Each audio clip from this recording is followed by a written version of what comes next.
This new Mennonite hymnal is the strangest hymnal I've ever seen. Just flip through a couple of pages. It has pictures in it.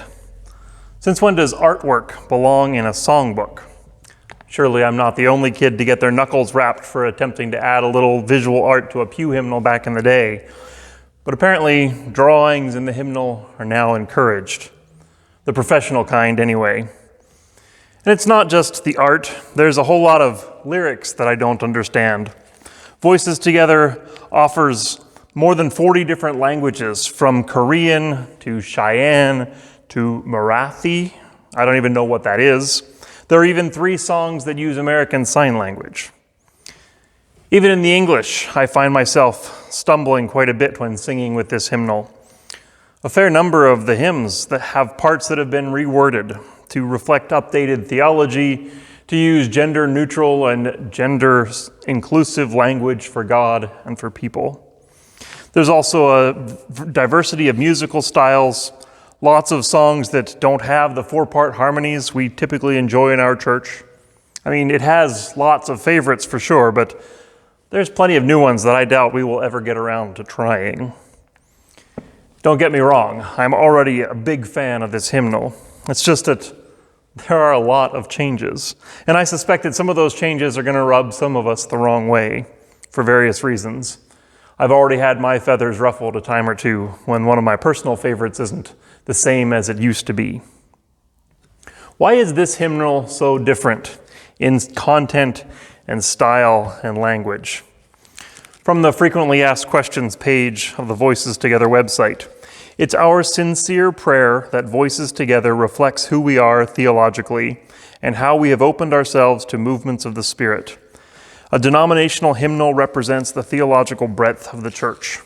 In Voices Together, we seek to represent the theological breadth of the Mennonite Church USA and Mennonite Church Canada. We want Voices Together to connect us with Christians around the world and in our neighborhoods, even those with whom we may disagree theologically. While your congregation might choose not to sing a song for theological reasons, others might find that piece central to faithfully following Jesus. Interesting. They're not even trying to please all the people all the time, let alone present a single unified theology, which I suppose is why they chose the title Voices Together. Many voices, not always in unison, not necessarily in harmony, perhaps sometimes in unresolved tension. Many stories brought together in a broad, expansive conversation. In other words, this hymnal is green. I'm excited about that, by the way. I've been talking about spiral dynamics for a couple of months now, and I've mentioned several times that green is pretty much my home base on the spiral these days. I grew up in a very blue traditional world, peculiar mix of Anabaptism and American evangelicalism. And when I was in high school and on to university, I started to see cracks in the one truth that was claimed by that blue faith. Orange education brought new data, new logic, new stories that I needed to contend with. What if my version of Christianity was not the only way to make sense of the world? Maybe not even the best way. What about the flaws in and around my faith? And what do I do with all these other stories that claim to have their own corner on truth? While I was coming to terms with all of that theoretically, I made the geographical move across the country to the West Coast. In Vancouver, I was surrounded by people that my blue faith dismissed as non-Christian, unsaved, in need of the truth that I had. My Sikh and Buddhist neighbors, my atheist and LGBTQ co-workers, the Anglican and Catholic and agnostic students I went to seminary with. Turns out they were kind and funny and curious and thoughtful. Not saints, just generally good people, good friends, some of them, and not all that different from the people who shared my particular story of faith. How can I claim a faith that separated me from them, that made me superior to all of them? Living in the diversity of Vancouver showed me that people are people and that all stories have value. That's the heart of green. in the spiral dynamics model: diversity, community, cooperation, listening and learning, finding truth in every person and every story. I expect those words bring out the warm fuzzies for a lot of you. There is a whole lot of green in Canada these days. In the spiral dynamics model, green is the leading edge of the spiral in Western society. For the past 500 years or so, the reason and technology and industry of orange has been the dominant force of change in the world, bringing education, democracy, commerce, healthcare, globalism. Good stuff, definitely. But over the past 150 years or so, people have been asking questions about what orange describes as progress. Okay, what voices and cultures are silenced as we expand our empires and build these international corporations? Who is missing from the equality that democracy promises? Can the markets really level the playing field, or do they just create wealth for a few? Can diverse people and societies live together, perhaps as neighbors, in peace? What is best for the planet? What if we have paved paradise and put up a parking lot? Saskatoon shout out to Joni Mitchell. Many of those questions accelerated after World Wars I and II exposed the deep dangers of orange progress. And in the 1960s and 70s, the green worldview hit the mainstream in North American hippie culture and in the anti-war and civil rights movements. Spiral dynamics theory suggests that when about 10% of a population make the shift into a new stage, there's a tipping point where the change takes hold and then quickly snowballs to become the dominant space in that society or organization. Spiral dynamics says that that's where we are in North America right now. We're in the snowball phase of this massive shift from orange to green. We're not polarized between left and right, but we're in the process of giving birth to something entirely different. Congratulations, I guess. As I've said throughout this series, spiral dynamics does not imply that the newer colors are better than what came before. Each color has its strengths and weaknesses, its health and unhealth. And as we move into these higher spaces, the lower spaces remain active within us. While many of us will be quite happy to claim green as our center of gravity, let's keep in mind that green is not at all superior. The goal isn't to get as high as possible on the spiral. The goal is to be able to use the right tools in the right situation. In my estimation, Wildwood is a very green church, has been for a long time. Of course, we have all the other colors in the mix as well, as individuals and in our values and practices. There is blue and red and orange and purple in every gathering that we have. And if the sermon goes on too close to lunchtime, well, then that beige rumbling becomes almost audible. But in general, our basic patterns and our shared values are green. We see that in our multi-voiced worship, especially our sharing time each week. In creation care, in refugee sponsorship, open communion and membership, our statement of inclusion, our behavioral covenant, our weekly prayers for peace and reconciliation. In our not taking ourselves too seriously, humility, we are the best at that. There are blue and orange reasons behind a lot of those values as well, but taken together, we have a very green core. I hope that something within this green space feels like home to you. If it doesn't, I can imagine that this would be a very frustrating group to be part of. When tensions arise in our church, it usually has to do with these green questions and issues, often about whether we're becoming green too quickly, too fast, too far, or maybe not far enough and not quickly enough. Are we doing enough to care for the people in this city who are impoverished? Should we do more with our non-white, non-Christian neighbors? Are we too inclusive? Are we not inclusive enough? Should we talk and organize more around the climate crisis, or pacifism, activism, colonialism, anti-racism? The shift from orange to green is full of those isms. And that's not just us at Wildwood. The shift from blue and orange to green runs underneath most of the big tensions in North American culture these days. While green gets criticized for political correctness and idealism, remember that green isn't its own thing. Green is coming out of blue and orange. Most of the green Christians I know got to that place not by rejecting or abandoning blue, but by faithfully following blue to its natural conclusions, hoping and trusting and listening to the voice of God, reading their Bibles. Likewise, much of green is grounded in the research and reason of orange.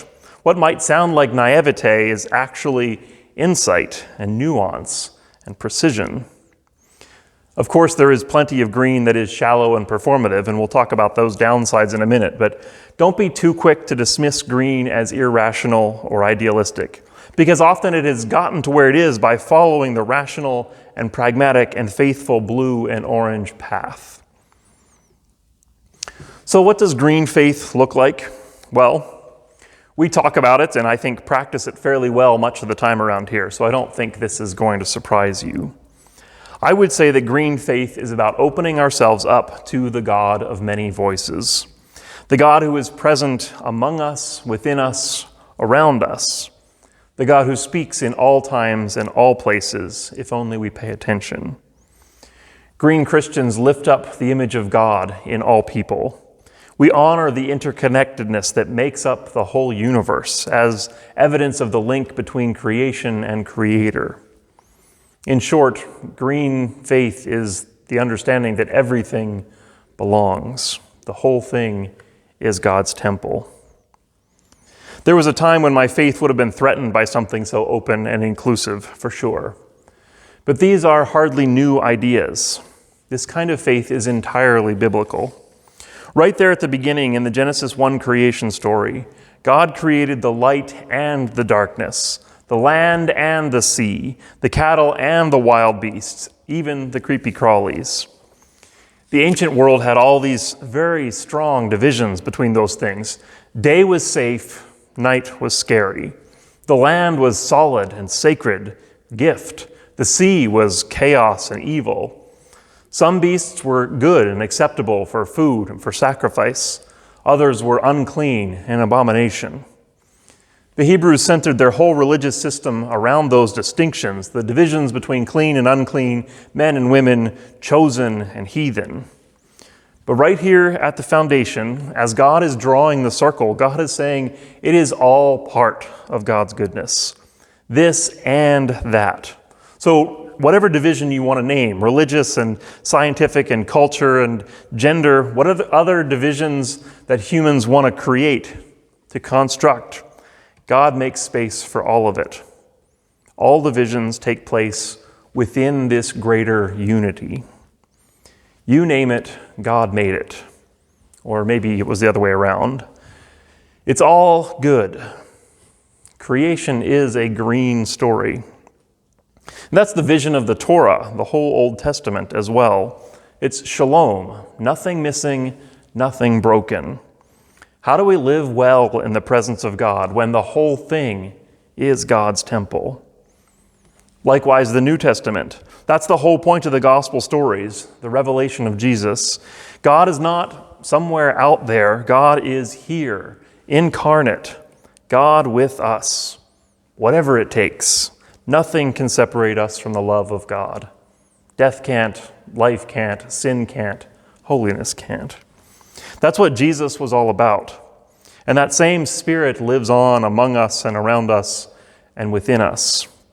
Wherever Jesus is, not only in the religious piety and expensive church buildings, but out there in the dark and desperate spaces of life. I know that Matthew 25 text we read is a favorite for many of us. Whatever you have done unto the least of these, you have done unto me. Jesus is with them, whoever they are, those people that we're trained to despise. If that's true, if that's where God is, what are you doing in here listening to me? Jesus is out there with the folks who are in the thick of it. It sounds naive when I say it, but this is wisdom that Jesus lived, that many in the church have lived and found to be the ultimate truth. Finally, the Apostle John, the final storyteller in the New Testament, concluded that God is love. No one has ever seen God, yet if we love one another, God dwells in us, and God's love is brought to perfection in us. Whenever we love, no matter the story, beyond all those divisions, whenever we love, God shows up. The relationships between all things are sacred. And so again, everything belongs. God is in this place even when we didn't know it. That's not new. That is Christianity from the beginning. Green faith is not a departure from that tradition. It is a new way of talking about it, holding it up, seeing it sparkle with all of its complexity.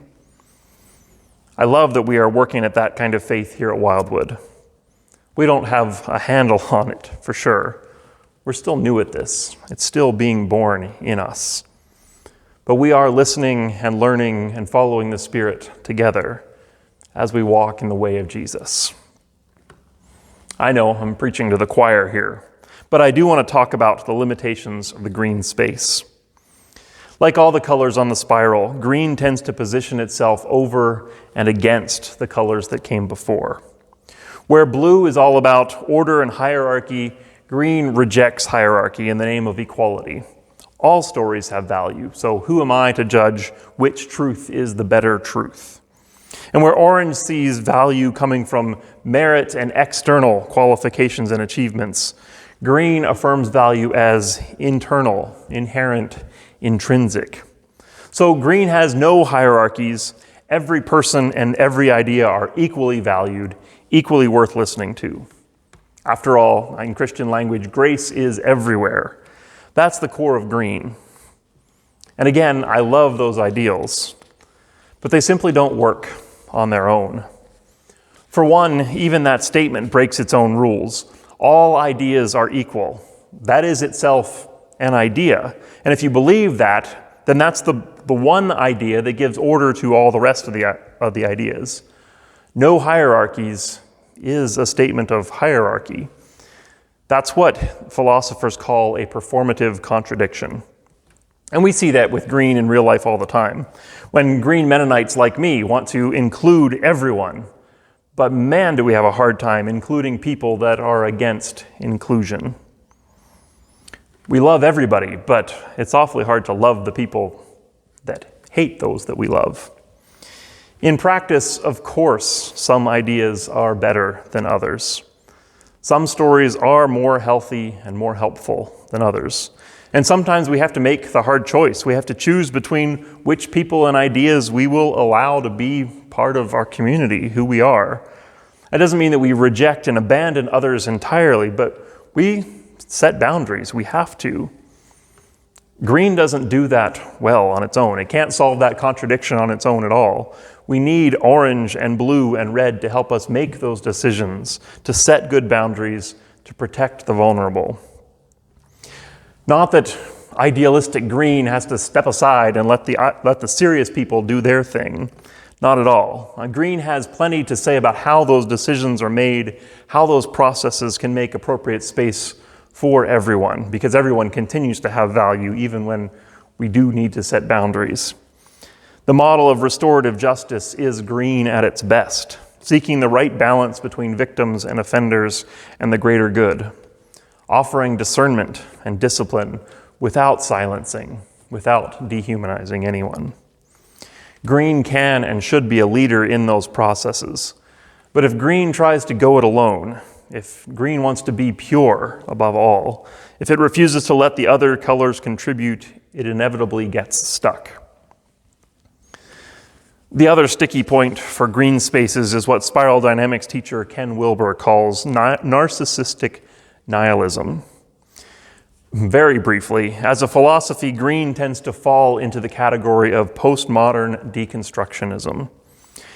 Green points out correctly that as humans, we can't truly know objective truth. Everything is subject to interpretation.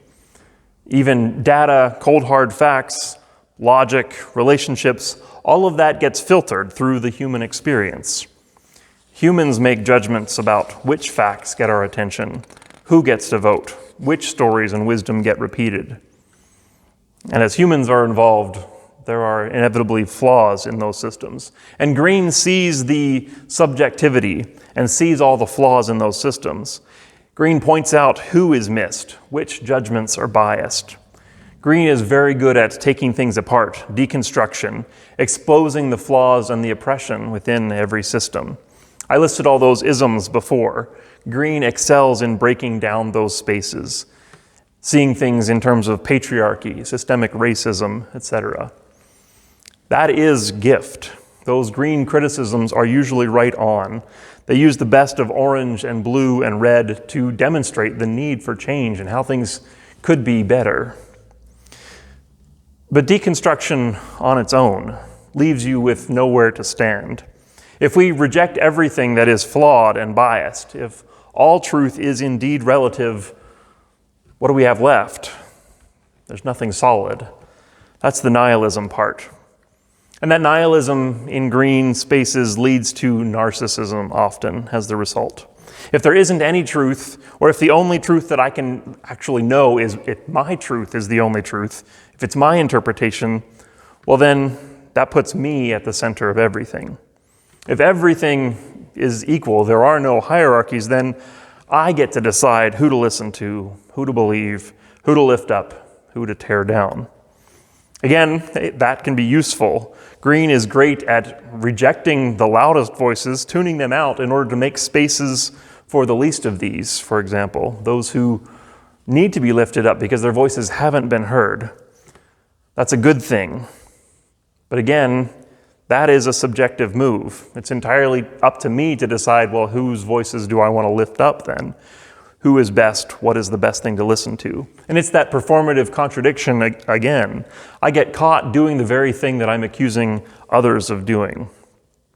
And so we see that selfishness, self-centeredness that tends to crop up in green. We see that in woke Twitter mobs and in culture wars, virtue signaling, impurity politics, endless dialogue, revisionist history. Generally just finding ways to put myself at the center of things. He said, standing at a pulpit and talking into a camera, listening to himself talk for 20-some minutes.